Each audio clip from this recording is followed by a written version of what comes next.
Professionaalsel hingehoiul on Eesti kontekstis umbes veerandsajandi pikkune ajalugu. Ja haiglates, vanglates, ka sõjaväes, politseis on kaplanid, kes töötavad hingehoidlikel alustel.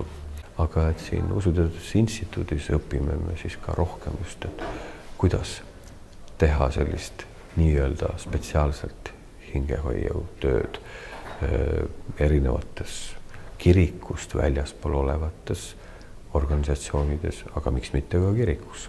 Et on oskused, mis siis tänapäevase teadmise alusel võimaldavad inimesel teist inimest toetada.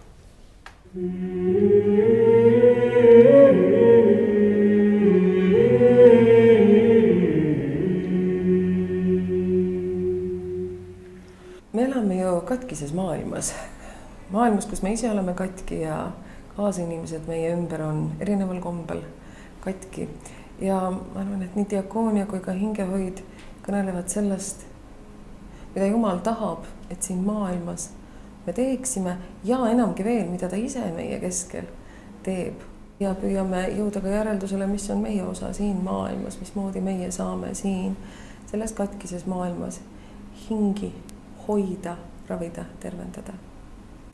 Diakoonia lähtub minu jaoks sellest, mida Jumal teeb meiega ja sellest tulenevalt, mida meie kristlastena kirikuna saame siin maailmas teha, mida Jumal meilt ootab ja milline vägi meil on antud siin tegutseda ja millised võimalused on.